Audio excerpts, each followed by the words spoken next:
Un'altra notizia scottante è appena emersa dai retroscena del mercato europeo.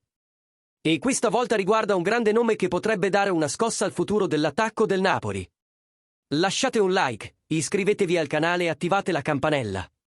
Perché quella che stiamo per rivelare potrebbe essere una delle mosse più importanti della prossima finestra di mercato.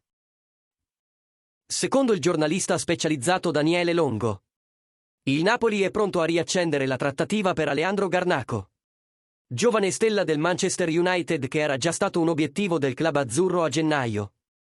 Ma all'epoca l'affare sfumò all'ultimo momento.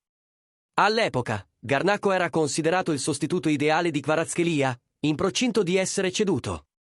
Tuttavia, con la permanenza del georgiano e l'alto compenso richiesto dagli inglesi, circa 70 milioni di sterline, l'affare sfumò.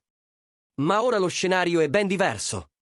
Gli infortuni di Neres, il fallimento di Okafor e l'inconsistenza del settore d'attacco hanno fatto capire ad Antonio Conte che la squadra ha urgente bisogno di un'ala di prima classe e, secondo Longo, il nome preferito da Conte è proprio quello di Garnacho.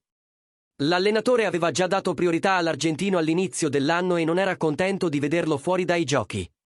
Con prestazioni inconsistenti al Manchester United, soprattutto in termini di gol e dribbling, il valore di mercato di Garnacho potrebbe essere sceso e il Napoli è pronto a sfruttarlo.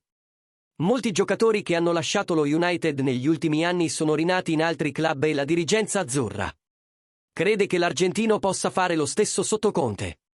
Giovanni Manna sta monitorando attentamente il giocatore, valutando anche altri nomi come Peixao, Segrova e Orsolini.